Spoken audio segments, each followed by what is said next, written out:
Oi, bom dia. Nós vamos continuar o nosso culto a Deus conversando a respeito da misericórdia, da paciência, do carinho, do amor, do projeto de Deus de alcançar e abençoar e salvar o maior número possível de pessoas, tá? A gente vai estar falando sobre a revelação de Deus e como é que a gente tem trabalhado isso. A gente tem chamado a atenção para o seguinte: Deus já tem se revelado a todo ser humano, sem exceção. Ele já tem se revelado desde a fundação do mundo até a última pessoa que existir na Terra, tá? Ele já tem falado a essas pessoas, todas as pessoas, tá bom? Sem exceção. Muito bem.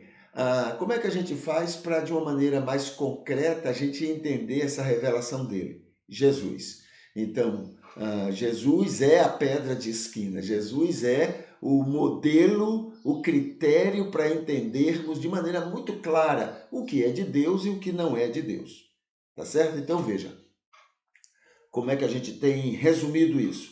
Tudo que seja coerente com Jesus, dentro da Bíblia ou fora da Bíblia, dentro do cristianismo ou fora do cristianismo, tudo coerente a Jesus é de Deus.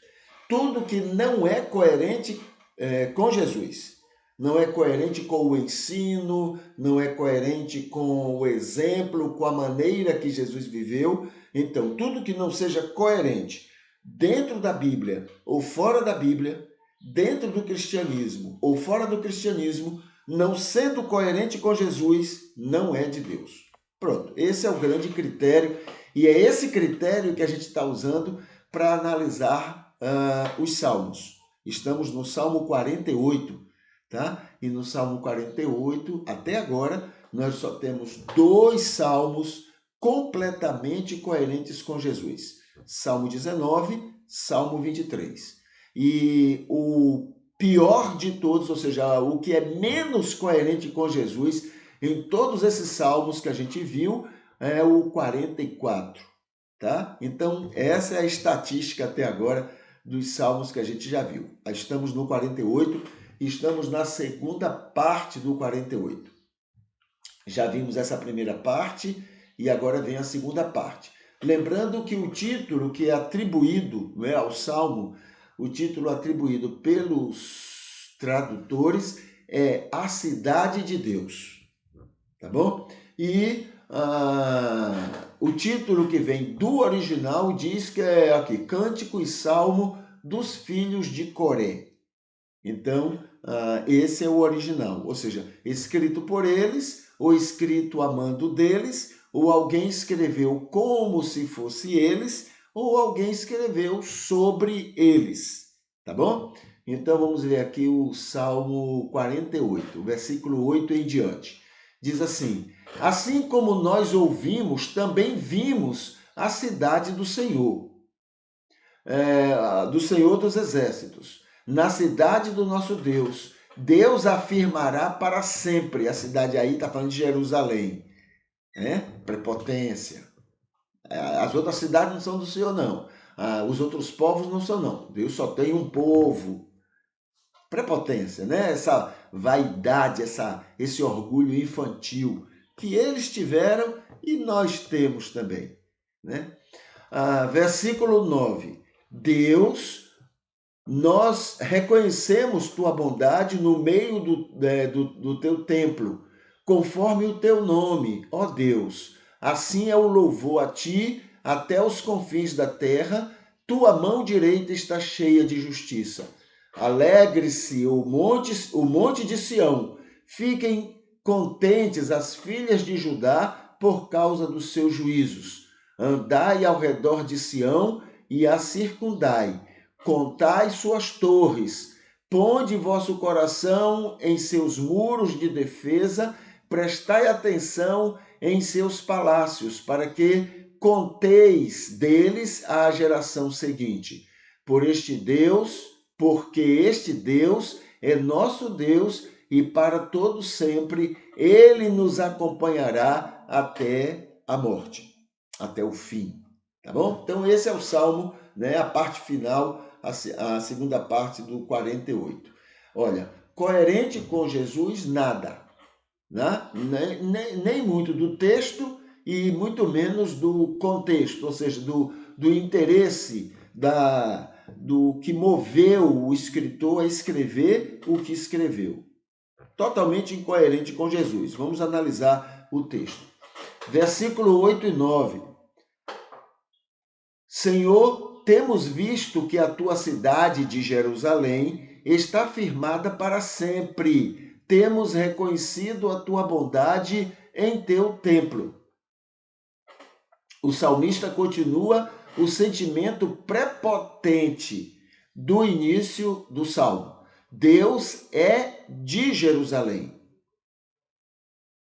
E esta é de Deus. A cidade é esta, a de Deus. Outras não.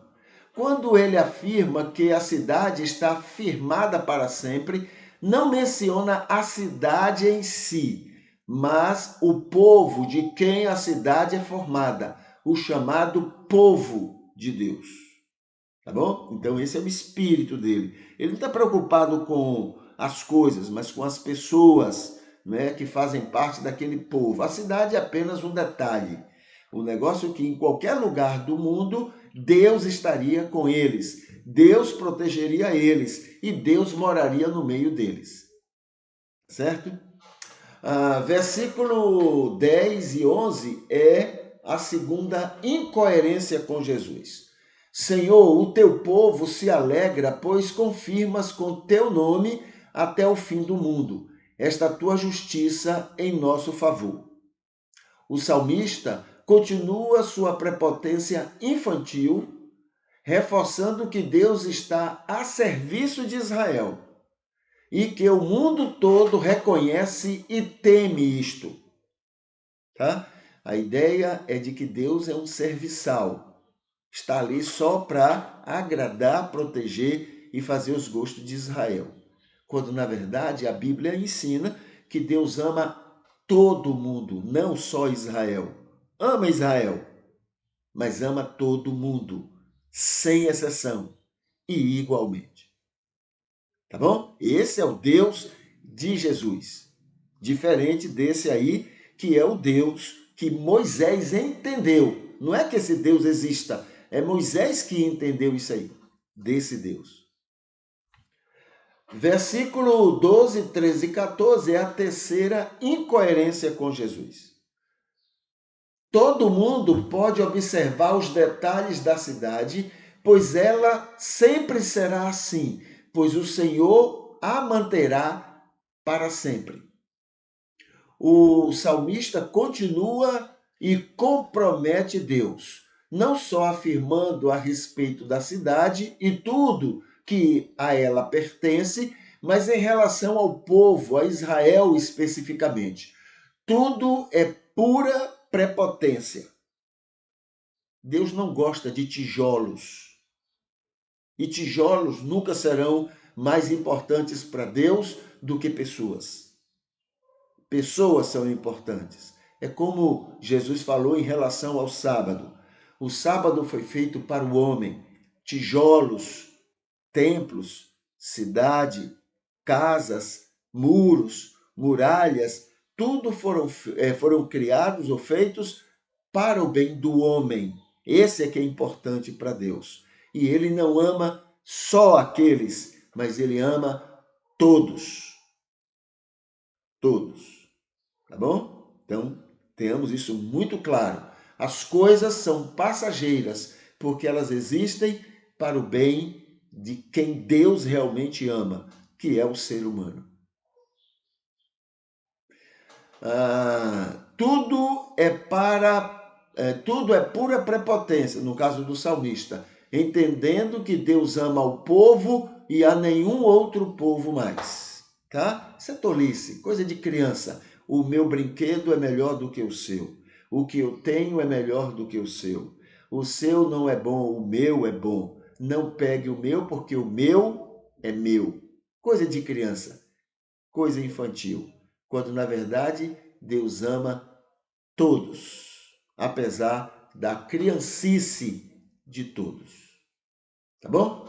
Muito bem, então esse é o Salmo 48, né, que a gente avalia e que nada nele tem a ver com Jesus. Nada.